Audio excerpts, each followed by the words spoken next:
بسم الله الرحمن الرحيم الحمد لله رب العالمين والصلاة والسلام على أشرف الأنبياء والمرسلين نبينا محمد وعلى آله وصحبه أجمعين أما بعد.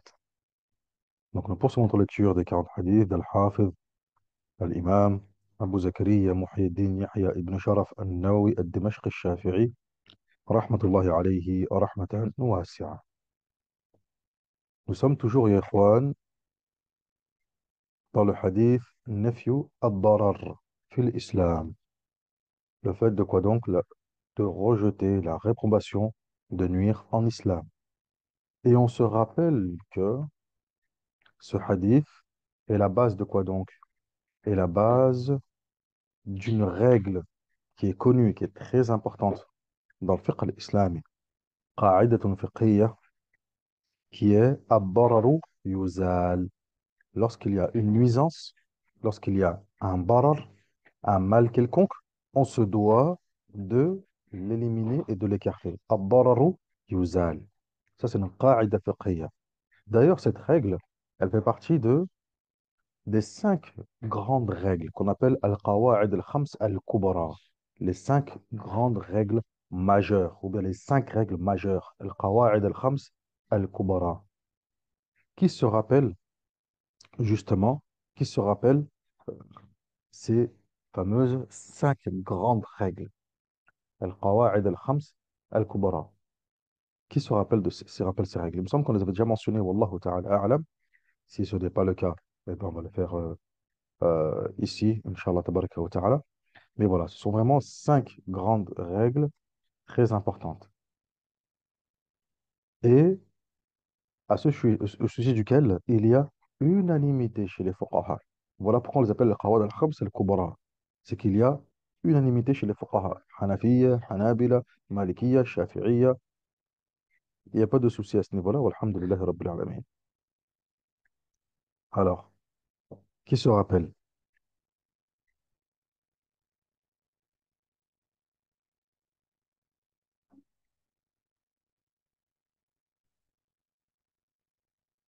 Ça ne vous dit rien? La première, barakallahu fiikum, la première, si je vous dis, c'est en rapport avec le hadith qu'on a vu au début, إنما الأعمال بالنيات. C'est en rapport avec cette règle-là, avec ce hadith-là, pardon. إنما الأعمال بالنيات. La première règle, c'est al-umur bimaqasidiha. Les choses sont déterminées par leur but, par leurs intentions, par leurs objectifs. Al-umur bimaqasidiha. La deuxième règle, bah, la question était, quelles sont ces fameuses cinq grandes règles majeures dans le fiqh? Car on a dit que ce hadith est la preuve, c'est la base concernant la règle ad-dararu yuzal. Toute nuisance se doit d'être effacée, d'être écartée, d'être retirée. Et c'est une règle dans le fiqh islamique. Tayyib. On a vu hier d'ailleurs que de cette règle-là découle justement la fameuse règle ad-darurat tubih al-mahdhurat. Les nécessités rendent licite ce qui est illicite, etc. Donc tout ceci découle de cette règle-là. Ad-dararu yuzal. Donc si elles sont au nombre de 5, donc là on en avait une, c'est qu'il en manque quatre autres. Quelles sont-elles? On a dit que la première, c'est al-umur bimaqasidiha. Al-umur bimaqasidiha. Les choses sont déterminées par leurs objectifs, par leurs buts, par leurs intentions. Ça, c'est une règle. Qa'ida fiqhiyya. On l'avait évoqué lorsqu'on a vu le hadith إنما الأعمال lorsqu'on a vu le hadith إنما الأعمال بالنيات. Deuxième grande règle, al-yaqin la yazulu bishak. La certitude ne peut être effacée par le doute. Al-yaqin la yazulu bishak. Ça, c'est une deuxième grande règle. C'est une deuxième règle majeure parmi les cinq. Troisième règle majeure, al-mashaqqatu tajlabu at-taysir. Al-mashaqqatu tajlabu at-taysir. La difficulté, la difficulté, la contrainte amène indubitablement, quoi donc, la facilité. Donc, si j'ai une contrainte, eh bien, obligatoirement, je passe à la facilité. J'arrive pas à prier debout, eh bien, je prie assis. Je ne peux pas prier assis, eh bien, je prie allongé. Al-bashaqqatu tajlabu at-taysir. Quatrième règle, ad-dararu yuzal. Tout ce qui nous est nuisible, on se doit de l'écarter. Ad-dararu yuzal. Je suis dans une situation où je meurs de faim et j'ai en face de moi, barakallahu fikum, que de la bête morte ou bien du porc, etc. Mais si je reste comme ça, je vais mourir. Hada darar. C'est une nuisance, c'est un mal. Darar. Eh bien, qu'est-ce que je fais? Eh bien, je vais enlever ce darar. Comment? Eh bien, en mangeant de cette bête morte ou bien en mangeant de ce porc, etc. À ce moment-là, cas exceptionnel, naam, je peux, en mettant en application cette qa'ida. Et enfin, cinquième et dernière qa'ida, al-'adatu muhakkama. Qa'ida al-'adatu muhakkama. Que parfois, les statuts juridiques, on les prend en fonction des habitudes des communs des gens, des habitudes communes, en fonction des habitudes communes. Et ça, on l'a déjà vu ensemble dans Safinat al-Najah, dans certaines masaïl, dans certains sujets, dans le fiqh, en ce qui concerne la petite quantité ou grande quantité, ou un petit peu ou pas beaucoup, etc. Et bien là, ça revient à quoi donc? À ce qui est communément reconnu comme tel. Donc, si pour le commun des gens, ceci est que c'est une petite quantité, alors ce sera considéré comme tel. Si c'est une grande quantité, alors ça sera reconnu comme tel. Et ça revient à la règle, à la adatu muhakkama. طيب, ce sont les 5 règles majeures du fiqh. Jamil. Donc, on poursuit notre lecture de l'explication du hadith. Jazakumullahu khairan. Et on s'était arrêté au préjudice, aux 4. Donc, on a vu, alors on reprend un petit peu, on a vu dans dans ce que l'on peut retenir du hadith, on a vu, un, ce qui est réprouvé, c'est le préjudice et non la sanction légale et la loi du talion. On a vu ça. Deux, on a vu l'islam n'imposait rien de préjudiciable, n'interdit rien d'utile. Trois, et ça d'ailleurs, même ça, ce titre-là, c'est intéressant parce que c'est une règle qu'on avait déjà évoquée aussi ensemble. Ça aussi, c'est une qa'ida fiqhiyya. Troisième, pas de gêne en islam. On a vu des exemples, les ablutions sèches, rompre le jeûne, nul grief à quiconque faisant en cas de difficulté ou de contrainte l'une des choses réprouvées et inhérentes à l'ihram, accorder un délai supplémentaire aux débuteurs, il n'est pas obligatoire d'aller à pied pour le pèlerinage, etc. 4.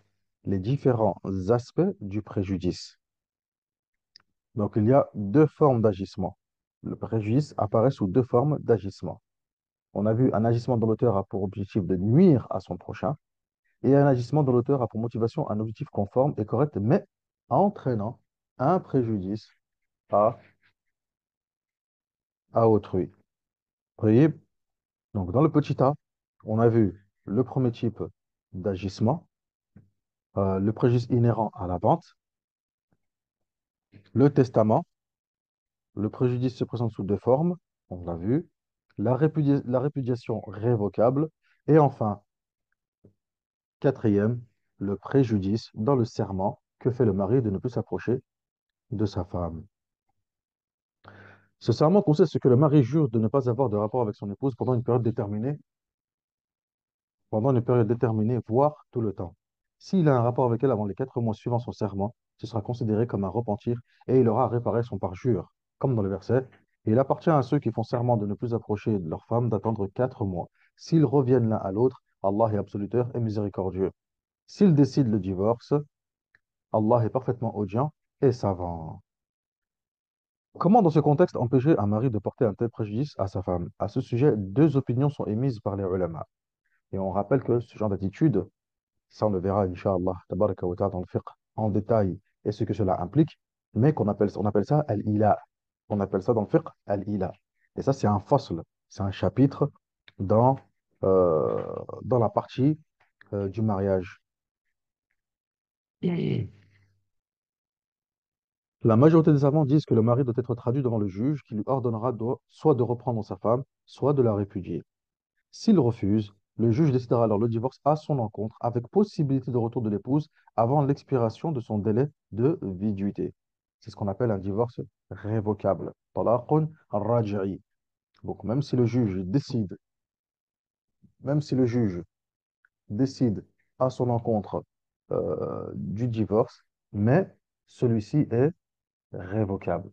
Donc il peut toujours récupérer son épouse avant la fin de la période de viduité. تمام يا إخوان؟ جيد. ثم إيش؟ Si toutefois le mari le souhaite, bien évidemment. Quant aux Hanafiya, quant aux Hanafiya, ils disent qu'une fois la période de 4 mois écoulée, le divorce devient effectif. C'est-à-dire que le mari ne peut plus reprendre sa femme. Il doit la redemander en mariage et libre à elle de l'accepter ou de refuser. Alors, ya ikhwan, dans le talaq, dans le divorce, barakallahu fikum, comme on a dit, on a deux types de divorce. On a le talaq raj'i qui se fait lui-même de deux façons. Et on a le talaq euh, al-ba'in qui est irrévocable. Le talaq raj'i, le talaq révocable, la personne, l'époux, a la possibilité de récupérer son épouse durant la période de viduité. Si par contre cette période de viduité est terminée, il a toujours la possibilité de récupérer son épouse, mais, mais sous certaines conditions. La condition, c'est quoi donc? C'est qu'il devra se remarier avec elle à nouveau. Il devra faire un nouveau mariage, contracter un nouveau mariage. Donc, il peut toujours se marier avec elle, seulement, eh bien, on refait à nouveau un aqd shari'i, aqd nikah, nouveau mariage, témoin, etc., dot, ila akhrihi. Par contre, quand c'est un divorce qui est irrévocable, il ne peut ni récupérer son épouse durant la période de viduité, et ni après, et ni après, sauf si elle se remarie avec un autre homme. Sauf si elle se remarie avec un autre homme et qu'il y a eu consommation de ce mariage. Ensuite, là, elle divorce, sa période de viduité est terminée, et là, s'il le souhaite toujours, il peut la demander en mariage à nouveau et l'épouser. Croyez bien, Juan? Tandis que le divorce révocable, il peut récupérer son épouse à tout moment durant la période de viduité, sans pour autant contracter un nouveau mariage, quand même, sans pour autant contracter un nouveau mariage, là, abadan, le simple fait de la récupérer, de dire, ben voilà, c'est mon épouse, je la reprends, etc., suffit. طيب. Les savants ont considéré par analogie les cas suivants comme étant similaires avec le serment que fait le mari de ne plus approcher son épouse. Premier cas, si le mari, sans avoir fait de serment, renonce à s'approcher de sa femme pendant 4 mois dans le but de lui porter préjudice, il a, selon l'imam Ahmed, le statut de celui qui fait le serment de ne plus s'approcher sa femme. Al-Ila. Alors, là ici, les fuqaha, ce qu'il est en train d'expliquer ici le cheikh, c'est que le ila, cette forme de ila, peut être formulée par la bouche et parfois, barakallahu fikum, ça peut être considéré comme tel en fonction des agissements de l'époux, la façon dont l'époux agit. Et si l'imam Ahmed, rahimahullah ta'ala, il considère que si l'époux, même s'il n'a pas fait le serment de, même s'il n'a pas prononcé, mais si l'époux agit de la sorte et renonce à s'approcher pendant 4 mois, ce sera considéré comme tel. Ce sera considéré comme tel. Deux, chez les Hanabila, le rapport charnel est obligatoire au moins une fois tous les 4 mois. Chez les Hanabila, le rapport charnel est obligatoire au moins une fois tous les 4 mois. Si l'époux néglige cette obligation sans raison valable et que la femme demande la séparation, sa demande doit être satisfaite selon l'avis d'un groupe de Hanabila. Quant à la question de savoir si l'on doit prendre ou non en considération la volonté du mari de porter préjudice à son épouse, il y a divergence à ce sujet. Troisième point, l'imam Malik rahimahullah ta'ala, et ses compagnons disent que si le mari s'abstient sans raison valable d'avoir des rapports avec son épouse, le mariage devient caduc. Toutefois, ils divergent quant à la durée de l'abstinence. Quatrième point, quatrième cas, quand le mari prolonge son voyage sans raison valable et que sa femme demande son retour au foyer mais qu'il s'y refuse, il appartient au juge de prononcer la séparation et c'est l'avis de l'imam Malik rahimahullah ta'ala et de l'imam Ahmed rahmatullahi alayhima. Jayyid. Donc ça c'est des exemples des cas de préjudice que l'homme peut porter à l'épouse lorsqu'il fait le serment de ne plus s'approcher d'elle ou même sans faire le serment, sans faire directement le serment. Mais vous voyez les conséquences qu'il peut y avoir derrière. Même si les avis qu'on vient de citer là ne sont pas des avis qui sont le mu'tamad 'inda Shafi'iyya, mais on voit clairement que, mine de rien, ce ne sont pas des choses à prendre à la légère, étant donné qu'il y a quand même certains avis qui ont été dans lesquels les savants sont catégoriques sur ces points-là, d'où leur importance. Subhanallah. Tamam. Aywa. Donc, on ne peut pas être négligent vis-à-vis de ces points-là. 5. Le préjudice dans l'allaitement. Le verset, qu'est-ce qu'il nous dit? Les mères allaitent leurs enfants 2 années révolues pour qui a voulu pousser l'allaitement jusqu'au bout. Celui pour qui des femmes ont enfanté est tenu de les nourrir et de les vêtir selon la bonne coutume. Nul n'est chargé que selon ses moyens. Une mère ne doit subir aucun dommage du fait de son enfant, et un père n'en doit subir aucun du fait de son enfant. Le verset ici précise bien qu'aucun dommage ne doit être supporté ni par la mère ni par le père. Ainsi, la mère est-elle en droit d'allaiter son nourrisson? Mais si les parents du nourrisson sont encore mariés, l'époux a le droit d'empêcher son épouse d'allaiter pour jouir amplement d'elle. Par contre, si son intention est seulement de l'affliger, il n'est pas autorisé à le faire et doit en être empêché. Il supporte en outre un péché. Ceci dans le cas où il est possible de faire allaiter l'enfant par une nourrice. Dans le cas contraire, ou dans le cas où le bébé n'accepte que le sein de sa mère, l'époux ne peut empêcher son épouse d'allaiter son enfant, car cela serait préjudiciable au nourrisson. Dans le cas où la mère est divorcée ou veuve, elle est en droit d'allaiter son nourrisson moyennant compensation financière versée par le père ou son héritier. Et oui, ya ikhwan, et oui, ça, peu de personnes, barakallahu fikum, le savent. Et en tout cas, beaucoup de personnes négligent cette mas'ala et ce point.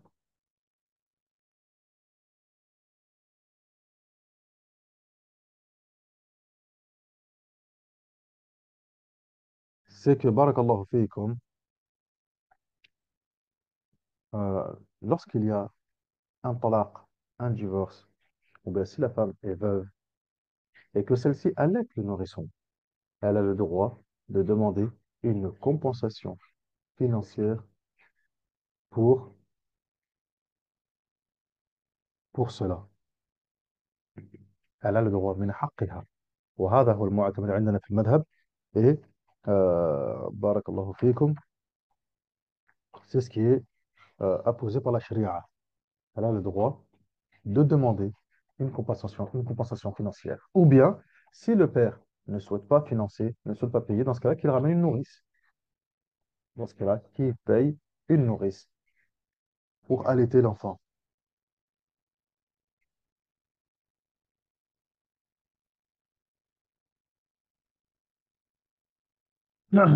Et si le père est décédé, dans ce cas-là, c'est son héritier. C'est l'héritier de celui-ci qui va payer cette compensation. Mais si la mère exige un salaire supérieur à celui communément admis dans pareil cas, vous avez vu là? Communément admis dans pareil cas. Là, on revient à quelle règle? Al-'adatu muhakkama. Les habitudes communes, les statuts juridiques peuvent être pris des habitudes communes. Donc là, c'est un exemple type. Si la mère exige un salaire supérieur à celui communément admis dans pareil cas. Donc vous avez vu là, la charia n'a pas établi un salaire bien précis à ce niveau-là. La Sharia n'a pas dit que on doit lui donner 10 euros, on doit lui donner 100 euros, on doit lui donner 1000 euros. Non, non. À quoi on se réfère? On se réfère à ce qui est communément admis, communément connu par tous. Si maintenant je lui donne en dessous, là, elle peut dire que je me sens lésé, il me donne moins. Si elle demande au-dessus, là, je peux dire que, oh, elle exagère, je lui donne uniquement ce qui est communément connu. Dans pareil cas, on donne 50 euros, je donne 50 euros proche, je donnerai 200. Mathalan, wa hakada. Sauf si lui, il l'accepte, bien évidemment. Mais si la mère exige un salaire supérieur à celui communément admis dans pareil cas, et que le père ou son héritier trouve une nourrice qui allaiterait l'enfant au prix du salaire communément admis, la revendication de la mère ne se justifie plus. Dans le cas où le père ou son héritier ne trouve pas de nourrice, la mère est dans l'obligation d'allaiter son bébé moyennant la somme communément admise. L'objectif étant d'éviter tout préjudice au nourrisson, ainsi que le chagrin qui pourrait frapper le père. B, le second type d'agissement. Donc là, on a terminé avec le premier type d'agissement où la personne porte un préjudice à autrui dans le seul but de vouloir la nuire. Tamam. De nuire son prochain, bien que cela soit interdit et vil, comme on l'a vu. Et le deuxième type d'agissement, c'est ce qu'on va voir là maintenant, c'est un agissement dont l'auteur a pour motivation un objectif conforme et correct, mais entraînant un préjudice à autrui.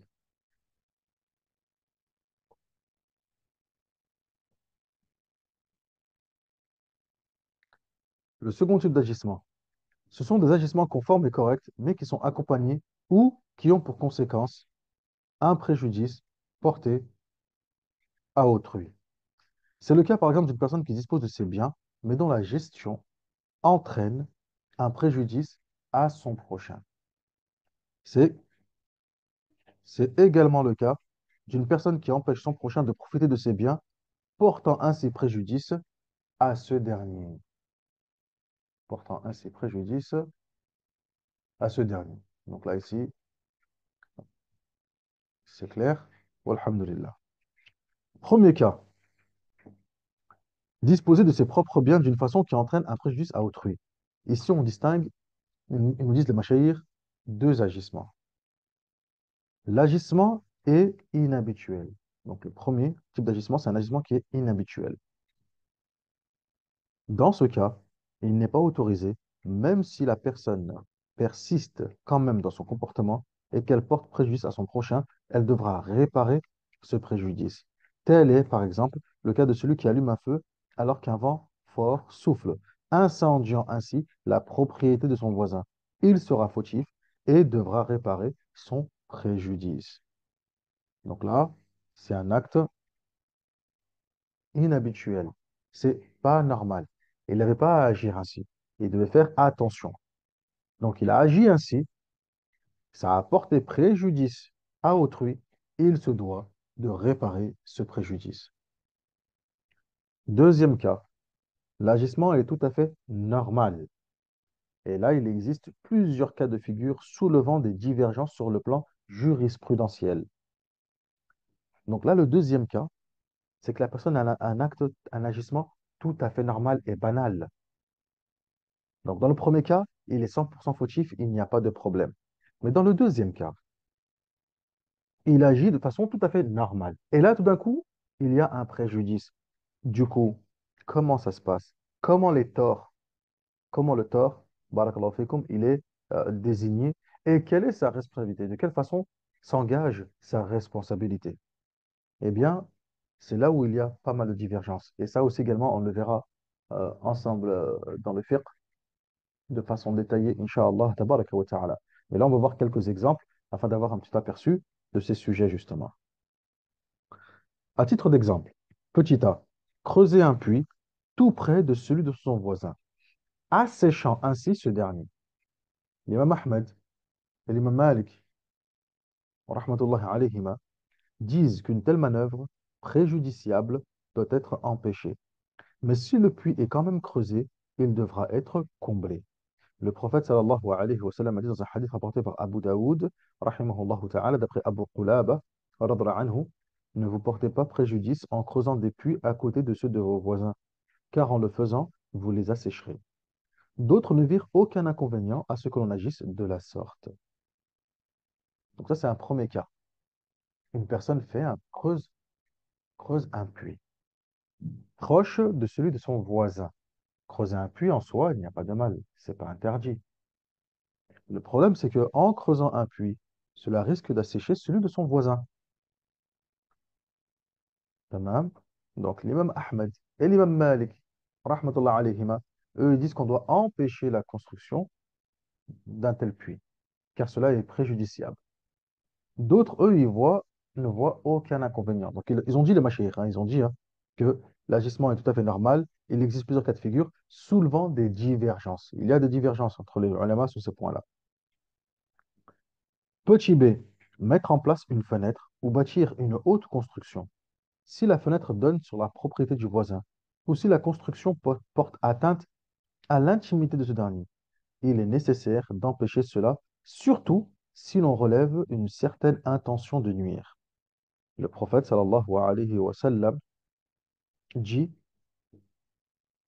au sujet du voisin dans un hadith consigné par Al-Khara'iti, Al-Khara'iti, il ne lui appartient pas de bâtir une construction élevée, privant ainsi son voisin du vent sans l'accord de celui-ci. Et ça, c'est l'avis de l'imam Ahmed et d'un certain nombre de Shafi'iyya. Donc, ce n'est pas le mu'tamad indana fil madhab, mais c'est l'avis d'un certain nombre de Shafi'i. Petit c, agir, agir dans sa propriété d'une manière qui nuirait à ses voisins. Cela peut comprendre aussi bien les nuisances sonores que les odeurs gênantes. L'imam Malik et l'imam Ahmed, rahmatullahi alayhima, disent qu'on doit empêcher un propriétaire de nuire à son voisinage. Les Shafi'iyya, eux, disent qu'il doit en être empêché seulement dans le cas où cela porterait préjudice à la propriété même de ses voisins. Donc pour les Shafi'iyya, la simple nuisance sonore ou les simples odeurs gênantes ne sont pas suffisantes. Pour les Shafi'iyya, ils disent qu'il doit en être empêché seulement dans le cas où cela porterait préjudice à la propriété même de ses voisins. Mais si cela ne porte pas préjudice au bien du voisin, ça ne porte pas atteinte au bien du voisin, les Shafi'iyya disent qu'il n'est pas nécessaire, il n'est pas obligatoire de l'en empêcher. Par contre, on peut le conseiller, on peut dire que ça ne se fait pas, etc. Ça nuit à la bonne entente entre les voisins et la akhirihi. Ça, il n'y a pas de problème. Mais de là à l'interdire, les Shafi'iyya disent non. Petit D, réparer le préjudice par une compensation quand c'est possible. Si une personne a droit à une partie des biens d'une autre personne, une chambre dans une maison ou une salle de bain collective, mais qu'elle en jouit d'une manière qui cause du tort à autrui, on doit l'obliger à ne plus jouir de ce droit et à accepter soit une compensation, soit le prix du rachat de sa part afin de repousser le préjudice. L'imam Abu Daoud, rahimahullah ta'ala, consigna que Samura ibn Jundub, radhiyallahu anhu, avait un rang de palmiers dans le jardin d'un homme parmi les Ansar. Quand il allait vers ces palmiers, cela portait atteinte à l'intimité de l'Ansari et le mettait dans la gêne. Ce dernier alla voir Samura et lui demanda de lui vendre son rang de palmiers, mais il refusa.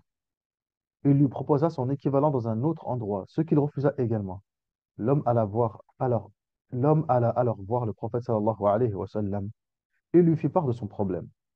Le prophète sallallahu alayhi wa sallam fit les mêmes propositions à Samura, mais ce dernier persista dans son refus. Le prophète sallallahu alayhi wa sallam dit, laisse-le lui et tu auras telle chose. C'est-à-dire une autre chose que le prophète sallallahu alayhi wa sallam lui proposa pour le motiver à laisser tomber ses palmiers. Mais Samura refusa. Le prophète sallallahu alayhi wa sallam dit alors, certes, tu es un homme qui cherche à faire du tort. Puis il demanda à l'homme Ansari d'arracher le rang de palmier. L'imam Ahmed dit, après avoir eu connaissance de ce hadith, tout individu agissant d'une manière préjudiciable aux intérêts d'autrui doit en être empêché par le détenteur de l'autorité. En effet, il ne lui appartient pas de refuser à son frère ce qui lui serait bénéfique, ni de lui porter préjudice. Il en est ainsi d'un copropriétaire de terrain qui refuse toute construction. Si ce refus est préjudiciable à son associé, les autorités doivent le contraindre à accepter. C'est également le cas de celui qui rejette la requête de son associé visant à vendre un bien dont ni l'un ni l'autre ne peut profiter que s'il en dispose entièrement, comme une voiture, etc.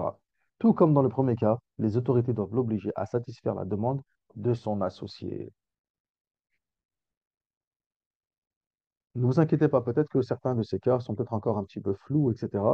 Mais ne vous inquiétez pas, ce seront des sujets qu'on verra ensemble, bi'idhnillahi azza wa jal, en détail, et notamment dans la partie qu'on appelle Ad-Daman, la garantie. Ad-Daman, lorsqu'il y a, lorsqu'on abîme le bien d'autrui, lorsqu'on porte préjudice au bien d'autrui, etc., comment, justement, on doit rembourser, à quelle hauteur on doit apporter cette compensation et dans quelles conditions. Est-ce que c'est dans l'absolu? Ou bien, si j'ai utilisé la chose conformément de la façon que d'être utilisée, est-ce que je dois malgré tout donner une compensation? Tout ceci, on le verra, Inch'Allah, tabaraka wa ta'ala. C'est juste là, pour ne pas rentrer dans les détails trop développés, pour ne pas prendre de retard dans la lecture des 40 hadiths. Mais à la kulli hal, on comprend le sens global du hadith, walhamdulillah rabbil alamin. Ici, les mashayikh, ils ont juste donné quelques exemples pour étayer les différents cas et pour mieux expliquer le hadith et le sens voulu de ce hadith. Walhamdulillah. Tamam. Deuxième cas. Interdire à autrui de tirer profit de sa propre propriété, leur portant ainsi préjudice. Il existe plusieurs cas de figure. Premier cas de figure, refuser que son voisin jouit d'un bien dont on est propriétaire. Si le fait, non, afwan, c'est plutôt interdire à autrui de tirer profit de sa propriété. Donc moi j'ai un bien, ça m'appartient, et j'interdis à autrui d'en profiter. Donc, refuser que son voisin jouit d'un bien dont on est propriétaire. Si le fait que le voisin en bénéficie porte préjudice au propriétaire, ce dernier a le droit de refuser ce profit. C'est le cas, par exemple, d'une personne propriétaire d'un mur fragile. Elle a le droit de refuser que son voisin y place des planches, même si cela ne lui cause aucun tort. Donc, moi, ça ne me cause aucun tort. Mais mon mur, il est fragile. Donc, je vais lui empêcher, je vais refuser, je vais lui interdire de poser des planches sur ce mur, en raison de la fragilité de celui-ci.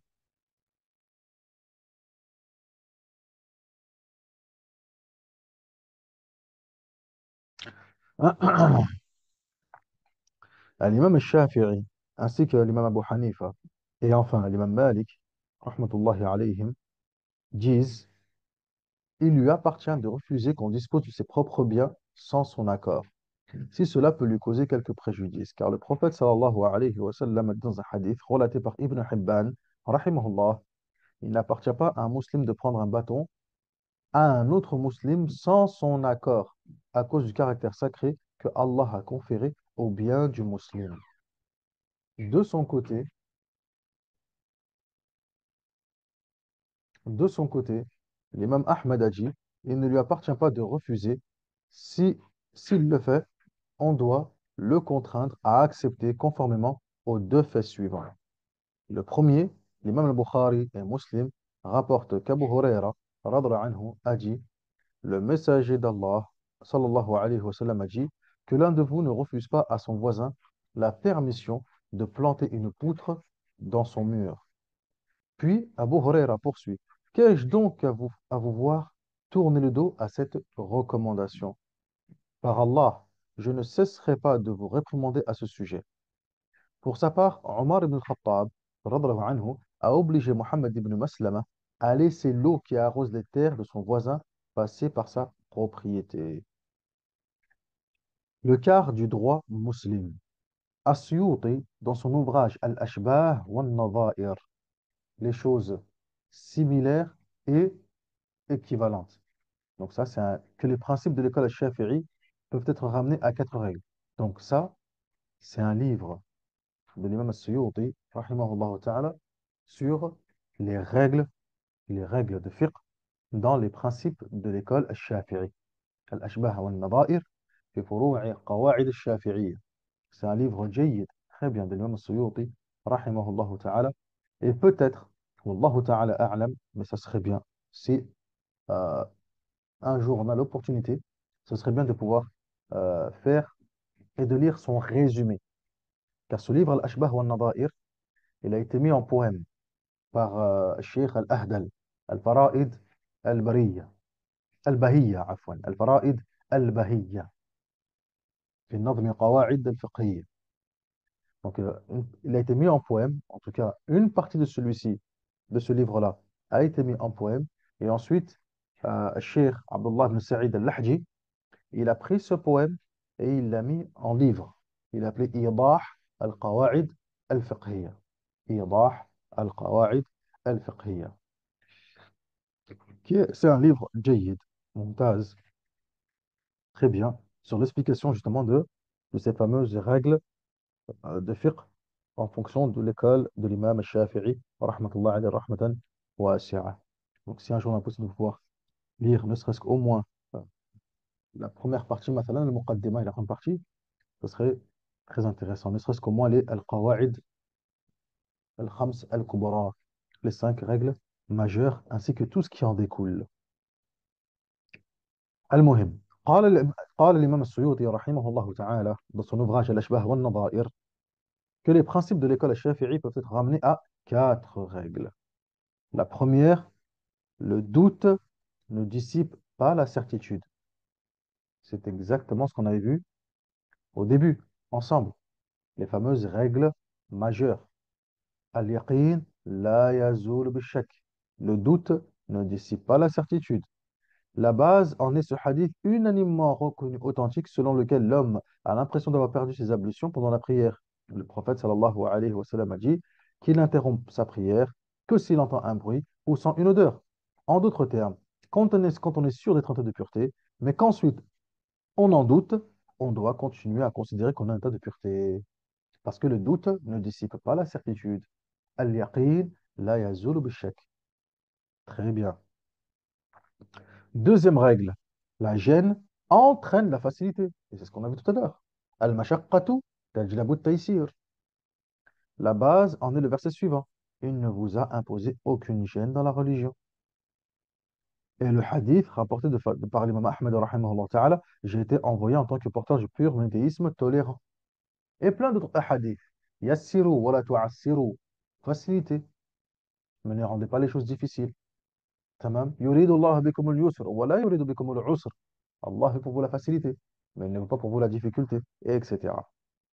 Troisième point, troisième règle, le mal doit être enrayé. Et ça, c'est quoi donc? La règle ad-dararu yuzal. Qu'est-ce que nous dit le cheikh? La base en est le présent hadith. La base en est le présent hadith. C'est-à-dire que la base de cette règle, c'est le hadith qu'on est en train de voir. C'est le présent hadith. Le hadith même qu'on est en train de lire à l'instant. Taïb, comme on l'a dit au préalable, à savoir, on ne nuit pas et on ne cherche pas à répondre à un dommage par un autre dommage. Ensuite, quatrième règle, l'usage s'érige en règle. Al-'adatu muhakkama. C'est ce qu'a établi cette parole du prophète sallallahu alayhi wa sallam, cité par Mohammed. Ce que les musulmans considèrent comme bon, alors c'est bon aux yeux d'Allah tabaraka wa ta'ala. C'est-à-dire que quelque chose qui est communément reconnu comme tel, taïb, alors le jugement sera en fonction de celui-ci. Tout simplement. Tamam. Et ça concerne uniquement les ikhwan. Attention. Ça concerne uniquement les choses sur lesquelles la charia s'est tue. Les choses sur lesquelles, sur la charia, il n'y a pas, barakallahu fikum, euh, de précision ou de statut bien précis. Par contre, quand il y a un statut bien précis là-dessus, ça, c'est autre chose. Par exemple, on a donné le cas la dernière fois par rapport à l'innovation. Il a dit quoi, Abdullah ibn Omar? Kulla bid'atin dalalah wa in ra'aha an-nasu hasana. Toute innovation est égarement, même si les gens la voient comme bonne. Pourquoi? Parce que là, ici, on a un texte scripturaire du Kitab et de la Sunna qui blâme l'innovation, quoi qu'il en soit, quoi qu'il advienne. Donc, même si l'ensemble de la Ummah tout entière, à l'unanimité, ils voient cela comme bonne, ça ne change en rien au caractère blâmable de l'innovation. Par contre, les choses sur lesquelles la charia s'est tue, alors si cela, les musulmans considèrent cela comme étant bon, alors naam, c'est bon, euh, aux yeux d'Allah tabaraka wa ta'ala également. Tamam, aywa. Jayyid. Ensuite, il manque la fameuse règle que ici n'ont pas citée, mais qui est quand même très importante. C'est la première règle qu'on a citée nous, al-umur bimaqasidiha. D'ailleurs, l'imam Suyuti il la mentionne, rahmatullah alayhi, rahmatan wasi'a, dans Ashbah wa Nadha'ir, c'est la première règle par laquelle il commence. D'ailleurs, c'est la première règle par laquelle il commence, étant donné que c'est la première règle, barakallahu fikum, des 5 règles majeures. Donc là, il en a mentionné 4, et la première, c'est al-umur bimaqasidiha, que les choses sont déterminées par leur but, par leurs intentions. Sur la base donc de ce qui vient d'être souligné, il découle que le hadith présentement étudié constitue le quart de la jurisprudence islamique.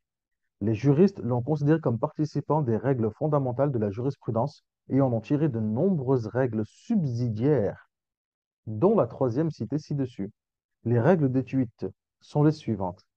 La règle, la règle de base en islam, on ne nuit pas et on ne cherche pas à répondre à un dommage par un autre dommage. Parmi les règles subsidiaires qui en furent tirées, il y a la règle suivante. Une personne dont les biens sont détériorés par une autre n'est pas en droit de faire de même, car ce serait porter préjudice dans le seul but de se venger. Cependant, la personne à l'origine du préjudice doit réparer les dégâts qu'elle a occasionnés en remboursant à la victime les biens abîmés. 3. Les règles subsidiaires.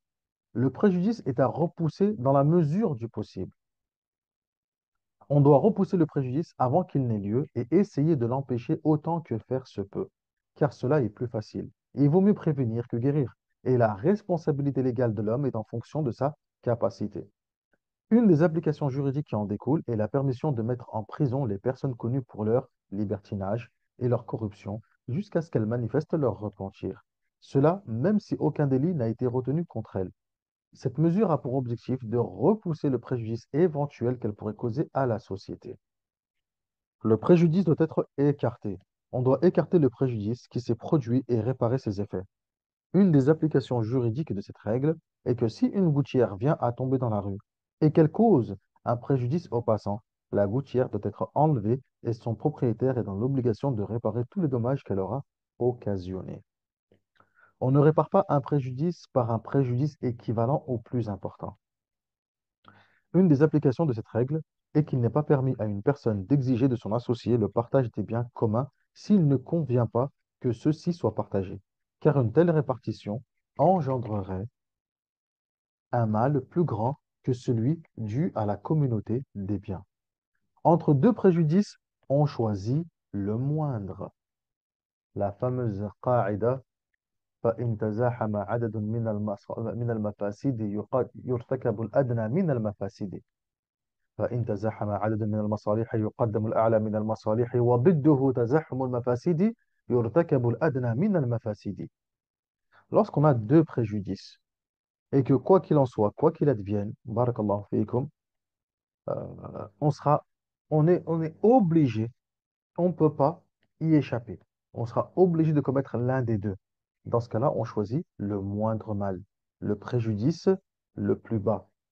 Ça, c'est une règle aussi également dans le fiqh. Il est permis de commettre ce qui est préjudiciable dans le but de repousser un préjudice plus grand. Une des applications juridiques de cette règle est qu'il est permis à une autorité musulmane juste de prélever sur les biens des riches plus que l'équivalent de la zakat dont ils sont redevables. Ceci dans le cas où les sommes recueillies ne suffiraient pas à combler les besoins des pauvres. C'est parce que le préjudice causé aux gens aisés est moindre par rapport à celui que les nécessiteux connaîtraient si on ne subvenait pas à leurs besoins. Il existe deux autres règles qui véhiculent le même sens que cette règle. La première, entre deux mots, on choisit le moindre. La deuxième règle, repousser le préjudice plus grand. Repousser le préjudice plus grand. Supporter un préjudice particulier pour repousser un préjudice général. Si on se trouve en face de deux mots, طيب. Si on se retrouve en face de deux mots et que l'un porte préjudice à un individu, alors que l'autre cause du tort à la société. Il convient de repousser le mal qui atteint, qui atteint le groupe, quand bien même des particuliers subiraient un dommage. Une des applications juridiques de cette règle est la permission accordée à l'autorité à l'autorité musulmane juste de contraindre les spéculateurs à vendre leurs marchandises au prix du marché, même si cela leur est dommageable, car cela permet de repousser le préjudice général résultant de la spéculation. Donc là, ici, même s'il y a, en fait, la règle ici, c'est quoi? C'est que, admettons, on est dans une situation. Le préjudice, on a un préjudice qui peut toucher soit les particuliers, soit un préjudice général, am, tamam.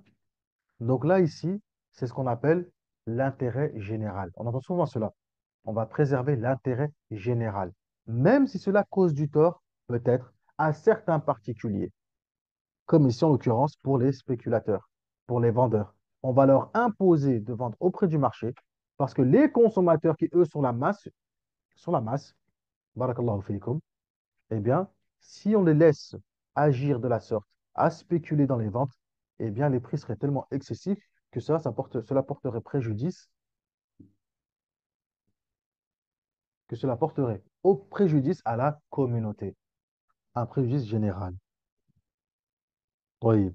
Écarter les préjudices avant de rechercher les avantages. Et ça, encore une fois, on avait déjà évoqué cela. Quoi donc? Dar al-mafasid muqaddam ala jalb al-masalih. On rejette et on repousse et on s'écarte des préjudices, cela prévaut, cela prévaut, cela est prioritaire sur le fait de chercher des avantages. Si maintenant j'ai en face de moi une action, une chose, mais cette chose-là, oui, certes, ça va être un avantage pour moi, mais en même temps, ça va porter préjudice. Ça va me porter préjudice. Dans ce cas-là, le fait de repousser le préjudice prévaut sur le fait de prendre, d'avoir un avantage. Si une chose renferme à la fois un bien et un mal, il convient de repousser le préjudice, même si cela aboutit à la perte de l'avantage qu'elle renferme. Une des applications juridiques de cette règle est l'interdiction de la commercialisation des drogues et des boissons alcoolisées, etc. Quand bien même cela rapporterait de gros bénéfices et des avantages économiques. C'est parce que ces produits entraînent des méfaits sur le plan social, moral, sanitaire, etc. Un autre cas plus concret, dans les adorations, barakallahu fiikum, dans les adorations, je n'ai plus d'eau. Je ne sais pas si on a vu cet exemple-là dans Safinatoun Nadja, mais ça découle de cette règle-là aussi également, par rapport à cette règle-là. J'ai plus d'eau. Mais mon voisin a de l'eau. Mon voisin a de l'eau. Et lui, mon voisin, c'est un radin. Il a un puits, subhanallah. Un puits avec de l'eau. Je demande juste un tout petit peu d'eau, un bol d'eau pour faire mes ablutions. Et lui, juste pour m'embêter, et il le dit clairement, je veux pas, je te donne pas. C'est toi, non. Quelqu'un d'autre, il n'y a pas de problème. Mais à toi, je te donne pas. Je t'aime pas, je veux pas. Est-ce que j'ai le droit de voler de son eau, de prendre de son eau, sans son autorisation? Donc c'est du vol, hein, al-marsoub. Est-ce que j'ai le droit pour faire mes ablutions ou je dois faire mes ablutions sèches? Al-tayammum, qala al-ulama, conformément à cette règle. Donc le vol, il est interdit. C'est un préjudice. C'est haram le vol. C'est un préjudice aussi bien pour lui comme pour toi. Tu prends des péchés. Haram. Là, tu vas me dire, oui, mais moi, mon intention, c'est pas de faire du haram pour le haram en soi. Ce que je veux, c'est adorer mon Seigneur, c'est prendre mes ablutions. Donc, il y a un avantage, il y a un intérêt, il y a une maslaha. Ton avantage, ta maslaha, ton intérêt, c'est quoi? C'est d'adorer Allah, tabaraka wa ta'ala. Faire tes ablutions conformément à la sharia. طيب. Et bien, ici, cette règle, elle va te dire, non, tu ne voles pas, c'est tout, tu fais tayammum. C'est tout, c'est comme si elle n'existait pas. Pourquoi? Car la règle nous dit, barakallahu fiikum, elle nous dit que dar al-mafsada muqaddam ala jalb al-maslaha. Repousser un préjudice prévaut sur le fait de vouloir chercher un intérêt ou un avantage. طيب يا إخوان هذا مهم. طيب. Dans le cas où la personne vole l'eau malgré tout, il veut rien savoir. Il vole l'eau et il fait ses ablutions, et il prie. Est-ce que sa prière, elle est sahiha ou elle n'est pas sahiha? Est-ce que ses ablutions sont valides? Est-ce que sa prière, elle est valide ou pas? Ça me semble qu'on l'a vu ensemble. Wallahu ta'ala a'lam. Ala kulli hal, on le reverra, Inch'Allah tabaraka wa ta'ala. Mais d'après vous, est-ce que ceci est valide ou non? Ah, quelqu'un me dit pas valide. Alors, dans le madhab al-Shafi'i, barakallahu fikum, dans le madhab al-Shafi'i, la prière est valide, mais il a commis un péché. Exactement. Ses ablutions sont valides. La prière, elle est valide, mais il a commis un péché. Par contre, chez les Hanabila, dans le madhab Hanbali, ce que tu viens de dire est correct. Chez les Hanabila, ses ablutions ne sont pas valides. Sa prière n'est pas valide. Parce que chez les Hanabila, ils partent du principe que tout ce qui a été basé sur du haram, tout ce qui en découle est forcément haram. Et si c'est haram, c'est que c'est caduc et non avenu. Ça, c'est une règle chez les Hanabila. Les Shafi'iyya n'ont pas la même règle. Les Shafi'iyya dissocient l'acte du péché lui-même et l'adoration elle-même. Dès lors que l'adoration remplit toutes les conditions et les piliers requis, alors c'est conforme. Les Shafi'i, ils font la distinction entre les deux. طيب يا إخوان وهكذا. Donc chez les Hanabila, si je prie dans un terrain qui n'est pas le mien, ma prière n'est pas valide. Si je prie avec des vêtements en or, ma prière n'est pas valide. Si je prie avec de l'eau que j'ai volée, ma prière n'est pas valide. Chez les Shafi'iyya, tout ceci est valide, mais j'ai commis un péché. Car les Shafi'iyya disent que oui, certes, il a volé, mais le fait de voler n'entache en rien la validité de la prière. La prière, elle a des piliers, elle a des conditions, etc. Tout est présent, tout est conforme, alors c'est bon. Mais il a commis un péché. طيب يا إخوان وهكذا. جيد. Lorsqu'un empêchement légitime s'oppose à l'exercice d'un droit, la priorité est donnée à l'empêchement. L'une de ces applications juridiques de cette règle est l'interdiction faite à un associé de disposer du bien commun si cela porte préjudice à son associé. En effet, il lui appartient de disposer de ce bien en tant qu'associé, mais il lui est interdit de faire du tort à son associé. طيب يا إخوان وهكذا. L'ancienneté n'est pas prise en considération. En outre, toute chose nuisible se doit d'être enlevée indépendamment de la date à laquelle elle eut lieu. C'est qu'elle est originellement illégale du fait même du mal qu'elle renferme. On en déduit que si une fenêtre donne sur la propriété du voisin et viole son intimité, elle doit être condamnée, même si elle a été aménagée bien avant que la demeure du voisin ne soit construite. Cette règle est considérée comme une restriction à une autre règle. L'ancienneté prévaut. En d'autres termes, ce que les gens détiennent et dont ils ont disposé depuis toujours est considéré comme faisant partie de leurs biens légitimes, aussi longtemps qu'on ne prouvera pas le contraire. On en déduit que si un homme, après avoir aménagé, trouve sur son mur une poutre appartenant à son voisin, il ne lui appartiendra pas de l'enlever, car le fait qu'elle ait été à cet endroit avant montre qu'elle a été en bon droit et en contrepartie d'une compensation. Enfin, ce hadith nous enseigne que lorsque deux personnes se disputent et se lancent des insultes diffamatoires, chacune d'elles assume la responsabilité de ses actes et il appartient au juge d'astreindre chacune d'elles à réparer son préjudice. Alors, dans la première règle, on a dit que l'ancienneté n'est pas prise en considération. Et dans la deuxième règle, on dit que l'ancienneté prévaut. Ça peut paraître quelque peu contradictoire. Mais en fait, non, c'est en fonction des situations et des cas. Dans le premier cas, l'ancienneté n'est pas prise en considération dans le sens où, si cette chose-là, elle porte préjudice, alors ce préjudice doit être retiré. Même si, même si ça fait des années, voire même des siècles, que cette chose est présente. طيب أيوة. Et l'ancienneté prévaut dans le sens où, si maintenant je viens, j'ai une demeure, et je vois qu'il y a quelque chose qui est déjà là présent depuis avant même que j'arrive. Dans ce cas-là, cette chose-là, je n'ai pas le droit de la retirer ou de l'enlever, etc. Car ici, l'ancienneté prévaut. Cette chose-là était là bien avant que j'arrive. Et si elle est là, c'était de son bon droit. c'est qu'il y a eu une compensation, etc. Donc là, ici, l'ancienneté prévaut. طيب يا إخوان وهكذا جيد. قال الشيخ الحافظ الإمام النووي رحمه الله تعالى: الحديث الثالث والثلاثون: أسس القضاء في الإسلام. Les fondements de la justice en islam.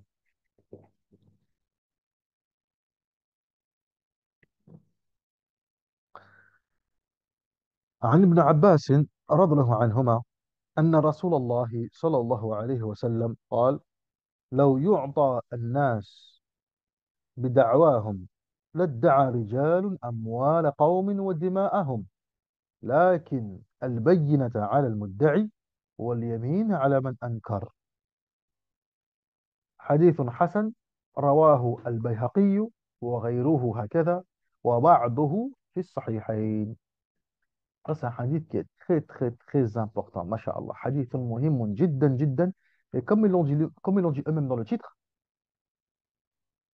il fait partie des fondements de la justice en islam. Ususul qada fil islam. Selon Ibn Abbas, radiyallahu anhuma, anna Rasulullah, le messager d'Allah sallallahu alayhi wa sallam a dit: si l'on accordait aux gens toutes leurs réclamations, il y aurait des gens qui réclameraient les biens et la vie d'autrui.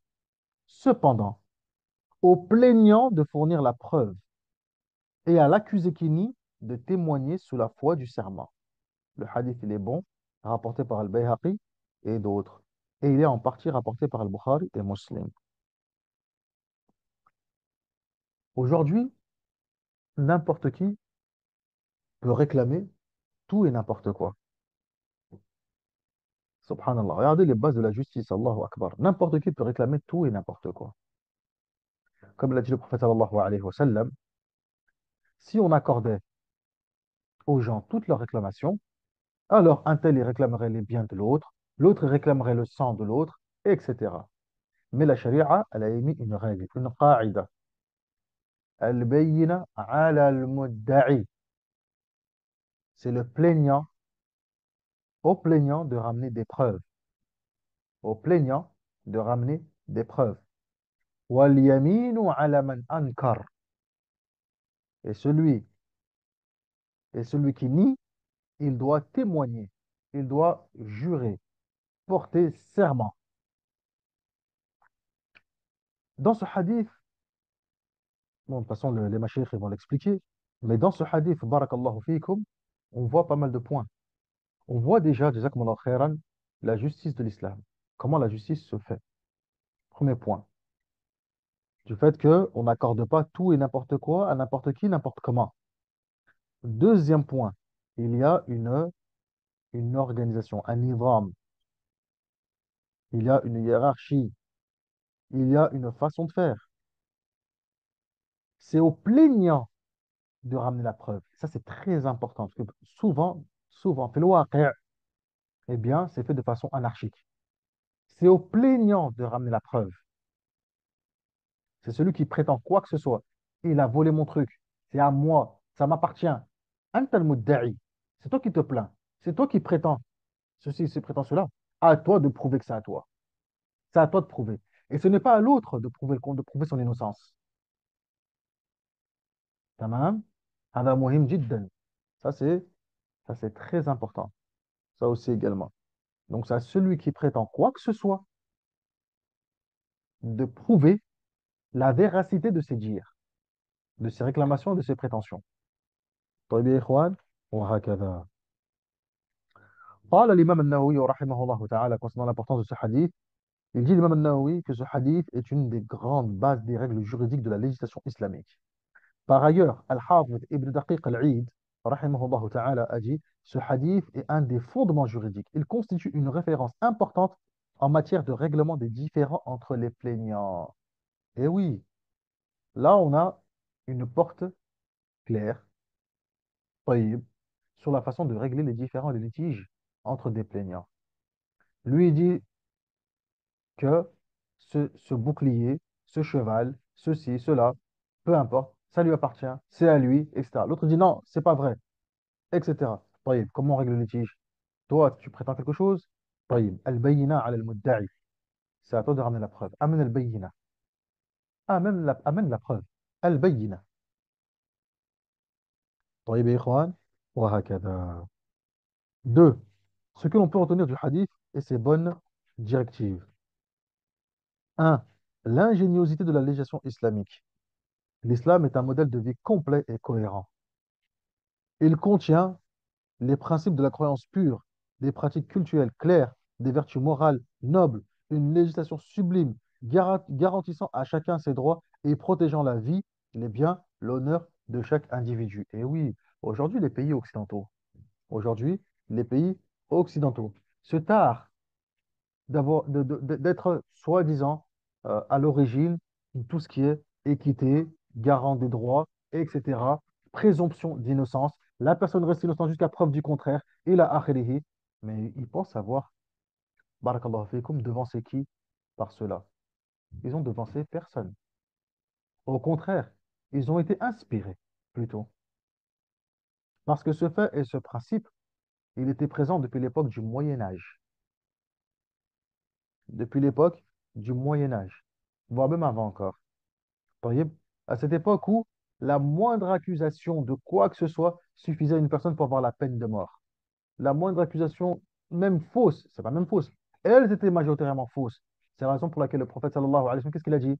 Il a dit que si on accordait aux gens leurs réclamations, ils réclameraient les biens et la vie d'autrui. La vie. Ce qui se passait avec, à l'époque, au Moyen Âge, avec ces gens-là.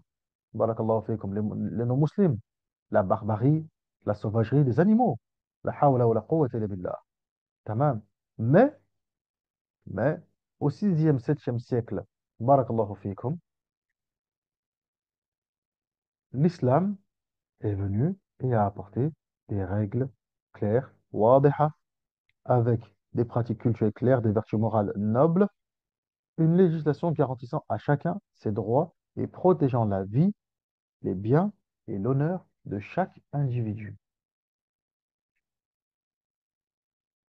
Wallah al-musta'an. Alhamdulillah ala ni'mat al-islam. La justice est la base du règlement des différends, mais également le moyen de mettre fin aux conflits et de préserver les droits des gens. C'est pourquoi l'islam a établi des règles qui interdisent aux âmes malades de violer les droits d'autrui et qui préservent la communauté contre l'injustice. La meilleure preuve en est ce hadith qui pose cette condition. Le plaignant doit apporter la preuve évidente de ce qu'il avance, afin que sa plainte soit prise en considération et que le jugement soit prononcé en sa faveur. Le juge prononce ensuite son jugement en faveur de la partie qui avance les preuves les plus solides, tout simplement. Deux, les différents types de preuves. Les savants sont unanimement d'accord pour déclarer que par al-bayyina, par la preuve, on entend le témoignage, al-shahada. C'est par cette attestation que se découvre la vérité et se dévoile la plupart du temps la sincérité du plaignant. En effet, le témoignage est la voie qui permet la manifestation de la vérité, car il repose sur le constat et la présence effective au moment des faits.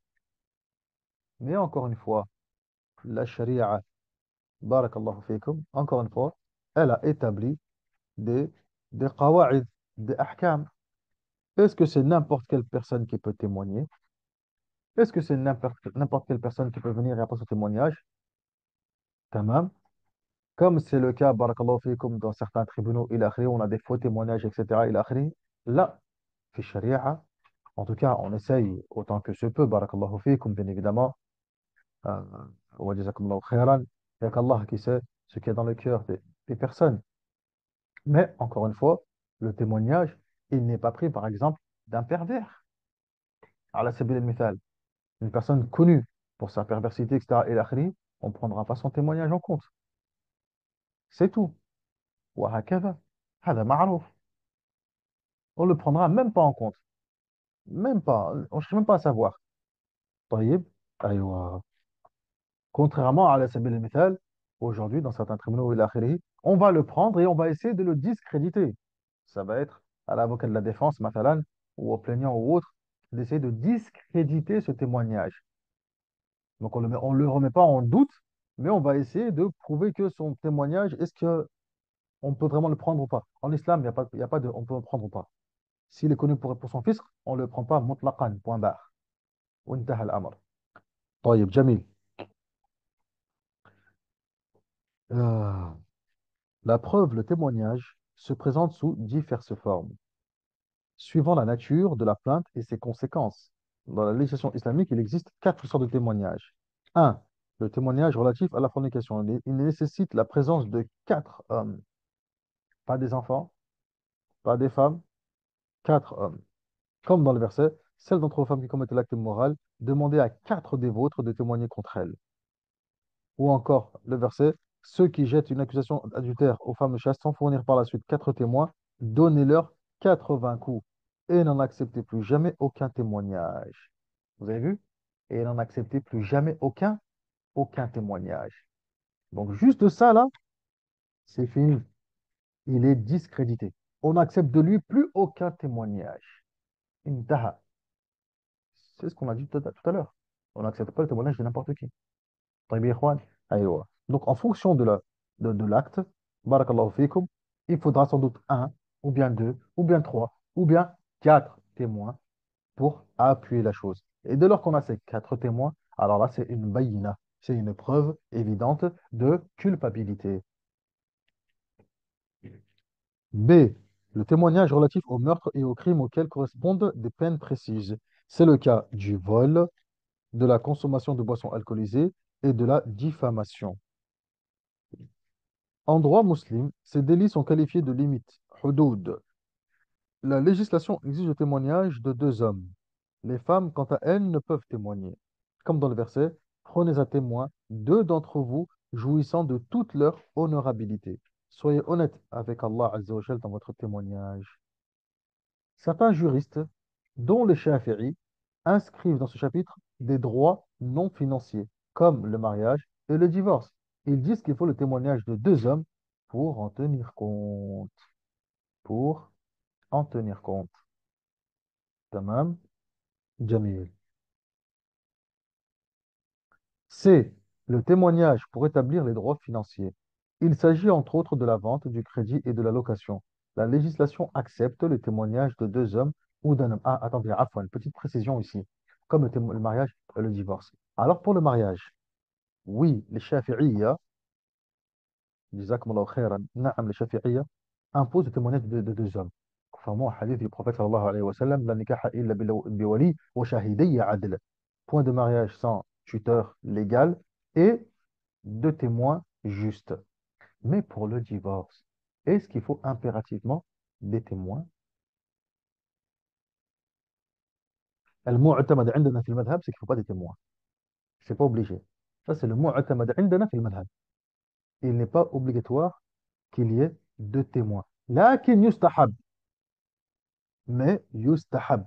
Cela est recommandé qu'il y ait des témoins afin que la situation soit claire pour tous et que personne ne soit accusé de quoi que ce soit. طيب يا إخوان وهكذا. جميل. C. Le témoignage pour établir les droits financiers. Il s'agit entre autres de la vente, du crédit et de la location. La législation accepte le témoignage de deux hommes ou d'un homme et de deux femmes. Comme dans le verset, prenez à témoin deux hommes des vôtres. Si ce n'est pas deux hommes, un homme et deux femmes, de ceux dont vous acceptez le témoignage.